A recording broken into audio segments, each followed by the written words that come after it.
नमस्कार, मी प्रशांत सागवेकर. शिक्षणाच्या वाटा या कार्यक्रमामध्ये तुम्हा सगळ्यांचं आज पुन्हा एकदा मनापासून स्वागत.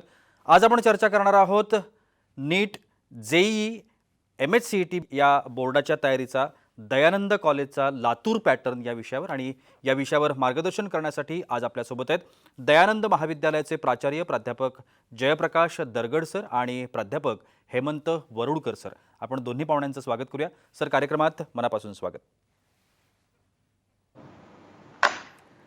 सगळ्यात पहिल्यांदा आपण या दोन्ही पाहुण्यांची ओळख करून घेणार आहोत. प्राध्यापक जयप्रकाश दरगड हे मागच्या 10 वर्षांपासून दयानंद कॉलेजचे प्राचार्य आहेत आणि स्वामी रामानंद तीर्थ विद्यापीठाच्या आदर्श प्राचार्य पुरस्काराने त्यांना सन्मानित करण्यात आलं आहे. शाहू फुले आंबेडकर पुरस्कार, आदर्श महाविद्यालय पुरस्कार, college with potential excellence, DST first उपक्रम अशा अनेक मान्यवर अशा किंवा मान्यताप्राप्त अशा वेगवेगळे पुरस्कार सरांनी दयानंद महाविद्यालयाला मिळवून दिलेले आहेत.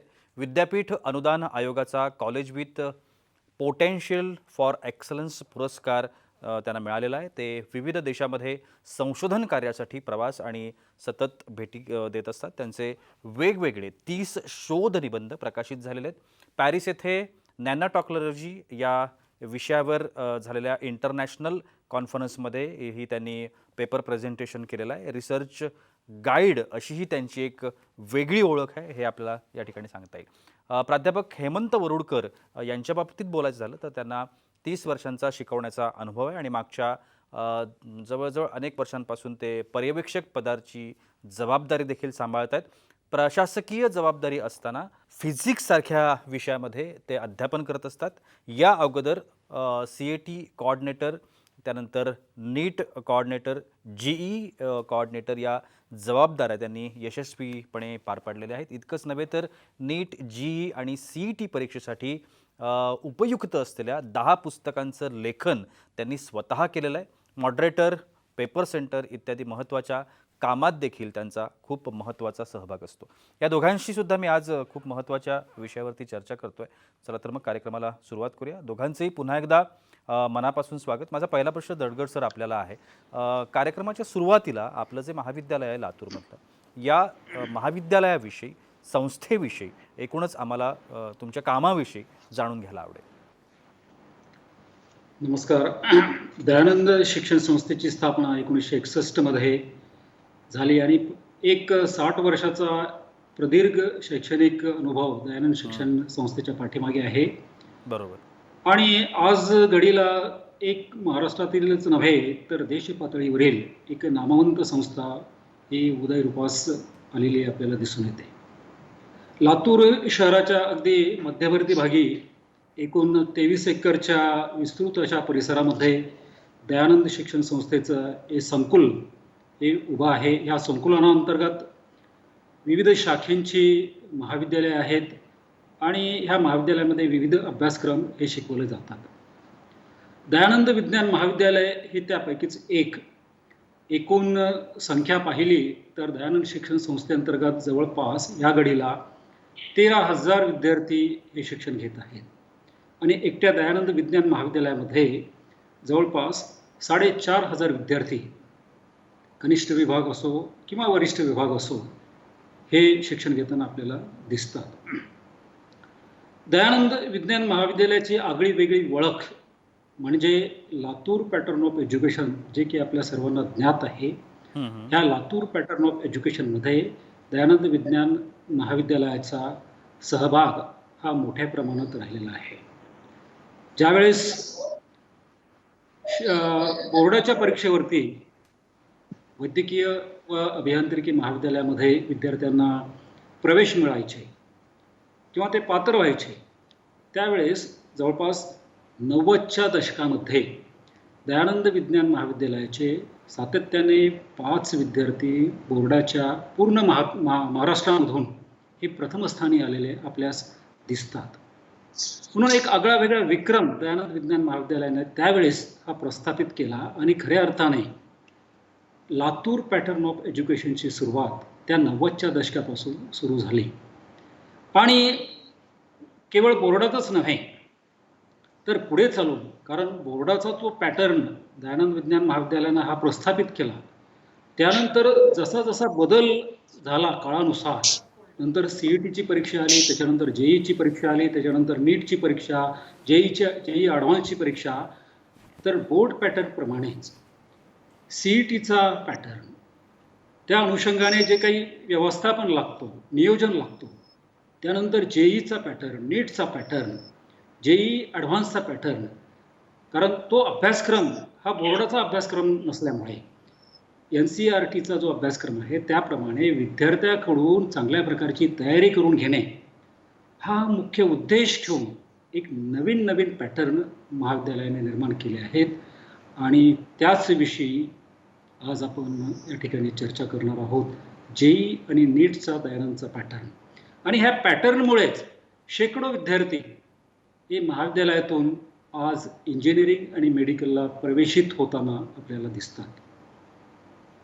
निश्चितपणानं हेमंत सर, इंटिग्रेटेड प्रोग्राम जो आपण सध्या राबवत आहे, हा प्रोग्राम नक्की काय आहे आणि विद्यार्थ्यांच्या दृष्टिकोनातून जर आपण विचार केला तर विद्यार्थ्यांना या प्रोग्रामचा कसा काय फायदा होऊ शकतो? पहा, तसं तर या शब्दातच त्याचा अर्थ आहे की इंटिग्रेटेड याचा अर्थ एकत्रित. हं, आता आजकालचं कसं झालेलं आहे की 11वीचा आणि 12वीचा हा जो अभ्यासक्रम आहे, तो एकत्रितच परीक्षेला विचारला जातो. परीक्षा नीटची असो किंवा जेईची असो. इव्हन सीईटीच्या परीक्षेत सुद्धा 11वीचा काही पार्ट 20% पार्ट आणि 12वीचा 80% पार्ट असं विचारलं जातं. म्हणजे विद्यार्थ्यांना 11वी आणि 12वी एकत्रित शिकावं असं अपेक्षित आहे वेगवेगळ्या परीक्षांमधून. मग आम्ही त्यासाठी हा एक पॅटर्न तयार केलेला आहे.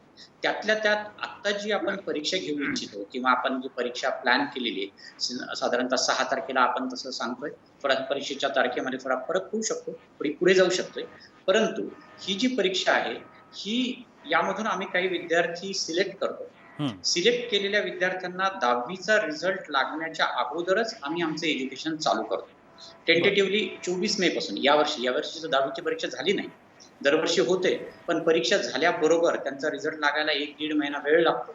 त्या अगोदरच आम्ही सरळ त्यांचा अभ्यासक्रम चालू करतो. रेग्युलर ॲडमिशन जे आमच्या कॉलेजला होतात 10वीच्या परीक्षेवर, त्याच्या मार्कावर, त्याच्या अगोदर ह्यांचा 2 ते 3 महिने अगोदर आपला हा अभ्यासक्रम चालू होतो. त्याचा परिणाम असा होतो की आम्हाला सुद्धा विद्यार्थ्यांना व्यवस्थित वेळ देता येतो. त्यानंतर त्यांचा अभ्यासक्रम आम्ही लवकर संपवतो. 2 वर्षाचं पूर्ण नियोजन करून आम्ही त्यांना देत असतो आणि त्याप्रमाणे साधारणतः पुढच्या वर्षीच्या नोव्हेंबरमध्ये हे बरं. सिलेबस संपतात. त्यानंतर मग त्यांना प्रॅक्टिस एक्झाम्स, रिव्हिजन क्लासेस यासाठी आपल्याला बराच वेळ आपण त्यांना देऊ शकतो. सध्याचा कोविडचा काळ लक्षात घेता आम्ही विद्यार्थ्यांना शिकवण्यासाठी ऑनलाईन टीचिंगची व्यवस्था केलेली आहे. म्हणजे आम्ही व्हिडिओ वगैरे पाठवत नाही. टीम ॲप या सॉफ्टवेअरद्वारे आमचे प्राध्यापक कॉलेजमधून पिरियड घेतात. विद्यार्थी सगळे घरी असतात. परंतु 2 वे कम्युनिकेशन या ठिकाणी चांगल्या पद्धतीनं चालतं. म्हणजे विद्यार्थ्यांचं जर डिफिकल्टी असेल तर ते डायरेक्ट आपल्याला विचारू शकतात. साधारणतः व्हिडिओ वगैरे पाठवून हे सगळेजण करतात. परंतु आपलं 2 वे कम्युनिकेशन चालतं. या दरम्यान म्हणजे आम्हाला सांगायला, आम्ही प्राध्यापक आहोत या संस्थेचे, परंतु आम्हाला सांगायला अतिशय अभिमान वाटेल की आमच्या संस्थेचे अध्यक्ष माननीय रमणजी लाहोटी साहेब, संस्थेचे सचिव रमेशजी बियाणी साहेब, संयुक्त सचिव सुरेशजी जैन साहेब, सोनोने साहेब उपाध्यक्ष, हे एवढे व्हिजन असलेले लोक आहेत की मागच्या वर्षी ज्यावेळेस मार्चमध्ये पहिल्यांदा कोरोना आला त्यावेळेस त्यांना याचा पूर्ण अंदाज आला की याच्यामध्ये काय होऊ शकतं आणि त्यांनी मागच्याच वर्षी मार्चमध्ये काही स्मार्ट बोर्डची ऑर्डर देऊन, आम्हाला स्मार्ट बोर्डची ट्रेनिंग देऊन, आम्हाला स्मार्ट बोर्डवर कसं शिकवायचं आणि विद्यार्थी घरी राहून 2 वे कम्युनिकेशन कसं होईल याची पूर्ण व्यवस्था आम्हाला मॅनेजमेंटनं करून दिली. त्याचा परिणाम असा झाला की मागच्या वर्षीपासून आमचं कॉलेज एकही दिवस बंद नाही. नुसतं बंदच नाही असं नाही, तर कॉलेज उगीच 2 पिरियड घेतले, 4 पिरियड घेतले असं नाही, तर कंप्लीट आम्ही सकाळी 8 वाजल्यापासून संध्याकाळी 4 वाजेपर्यंत पिरियड घेतो. मध्ये 1 तासाचा गॅप असतो. म्हणजे जवळपास आम्ही पोरांना 8 तास शिकवतो. आणि त्यानंतर आम्ही त्यांचे डिफिकल्टी सॉल्व्हिंगचे पिरियड वगैरे अरेंज करतो. त्यानंतर त्यांची एक्झामिनेशन आम्ही दर आठवड्याला अरेंज करतो. तर अशा प्रकारचा हा जो प्रोग्राम आहे, ज्याच्यामध्ये 2 वे कम्युनिकेशन चालतं, एक्झाम्स होतात, हे सगळं आम्ही इंटिग्रेटेड प्रोग्राम या नावानं लॉन्च केलेला आहे. याचा विद्यार्थ्यांना निश्चितच फायदा होतो. नक्कीच. दरगड सर, आत्ता महाविद्यालय ज्या पद्धतीने काम करत आहे, आपल्याला सगळ्यांनाच माहिती आहे, महाराष्ट्रामध्ये अतिशय प्रसिद्ध असणारं असं महाविद्यालय. सुविधांच्या बाबतीमध्ये जर आपण विचार केला विद्यालयाच्या ज्या विद्यार्थ्यांना त्या ठिकाणून प्रोव्हाइड करण्यात येतात या सुविधांच्या बाबतीमध्ये काय सांगता येईल, कशा पद्धतीच्या सुविधा आणि आता त्याच्यामध्ये जे झालेलं अपग्रेडेशन आहे त्याबाबत काय सांगता येईल? निश्चितच. कारण एखादी शिक्षण संस्था आणि त्या शिक्षण संस्थेअंतर्गत कार्यरत असलेले जे काही महाविद्यालय आहे हे परिपूर्ण असले पाहिजे. त्यामध्ये भौतिक सुविधा असो किंवा शैक्षणिक सुविधा असो.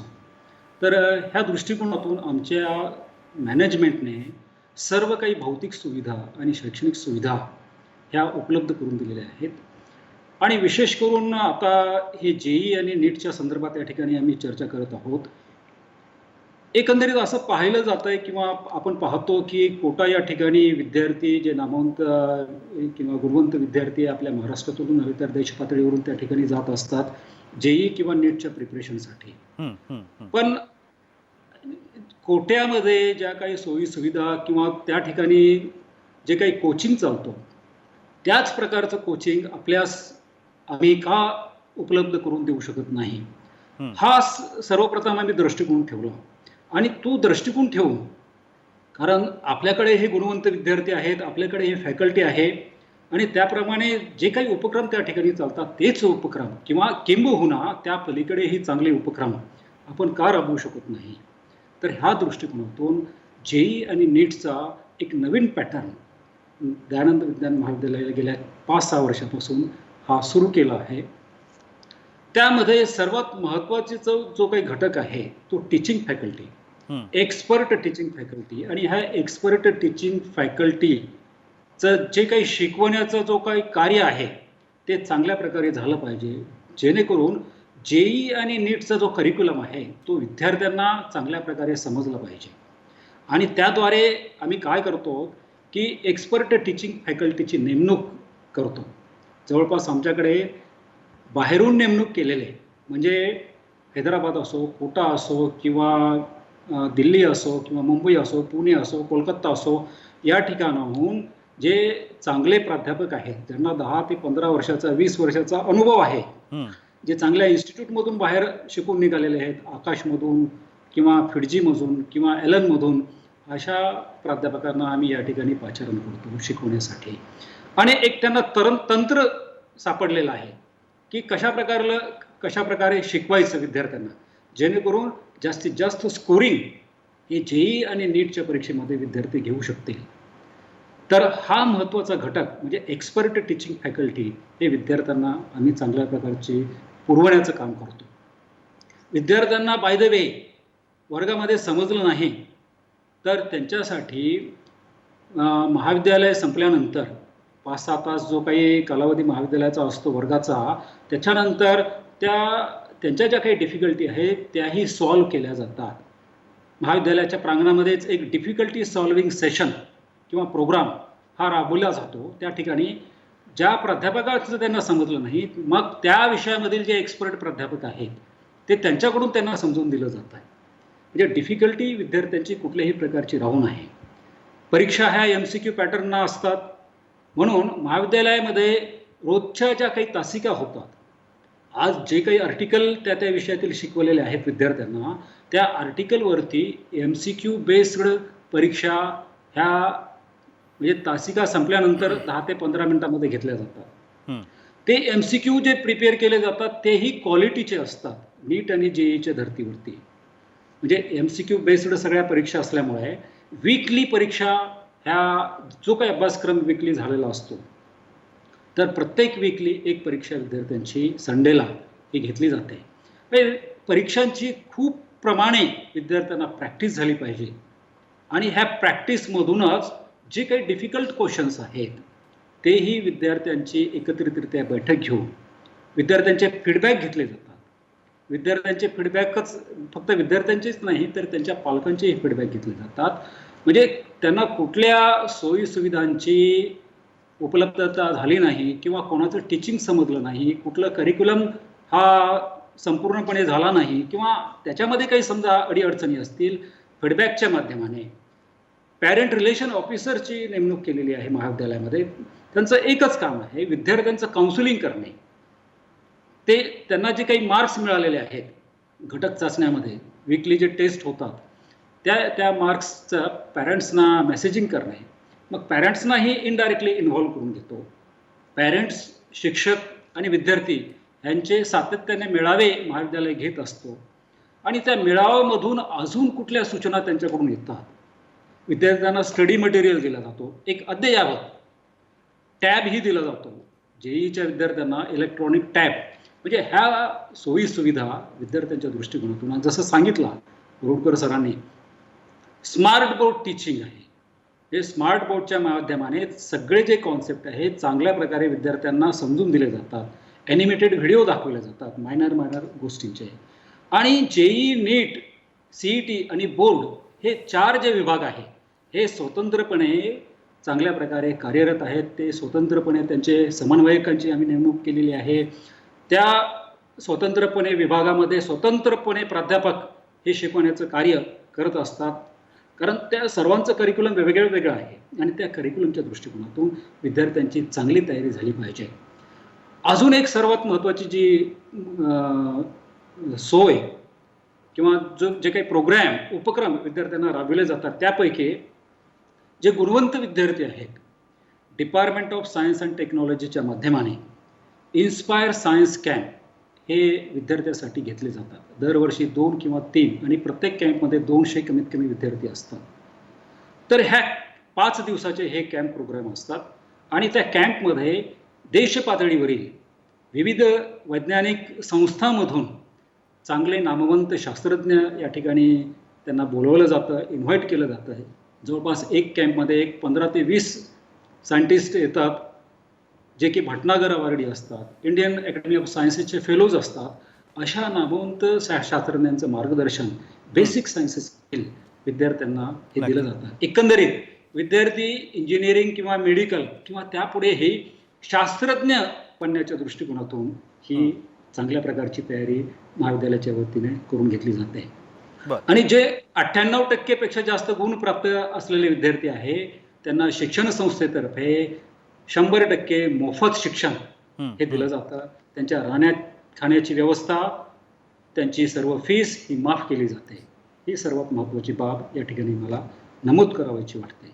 नक्की, निश्चितपणानं नीट, जेई सारख्या स्पर्धा परीक्षा आपण ज्या म्हणतो, ज्या खूप एंट्रन्स एक्झाम्स आहेत सगळ्या आणि या खूप महत्त्वाच्या एक्झाम्स आहेत. आणि या एक्झामसाठी जो पॅटर्न दयानंद कॉलेजने लातूर पॅटर्नच्या नावानं हा संपूर्ण महाराष्ट्रामध्ये उभा केला, आपण त्याविषयी चर्चा करतोय.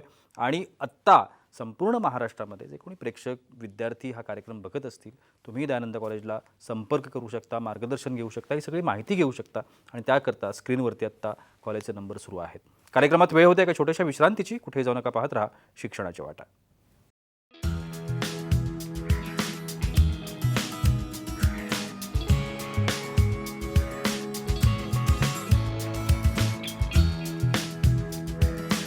विश्रांतीनंतर शिक्षणाच्या वाट्यामध्ये तुम्हा सगळ्यांचं पुन्हा एकदा स्वागत. नीट, जेई, MST CET सारख्या बोर्डाच्या तयारीचा दयानंद कॉलेजचा लातूर पॅटर्न या विषयावरती आपण चर्चा करतोय आणि दरगड सर आणि वरुडकर सर आपल्याला मार्गदर्शन करत आहेत. दरम्यान वरुडकर सर, मला पुढचा प्रश्न तुमच्यासाठी विचारायचा आहे की इंटिग्रेटेड प्रोग्राममध्ये निवड झालेले जे विद्यार्थी आहेत त्यांना महाविद्यालयामध्ये जर 11वीला प्रवेश हवा असेल तर तो प्रवेश तुम्ही देता का आणि त्याची काय प्रोसिजर असते?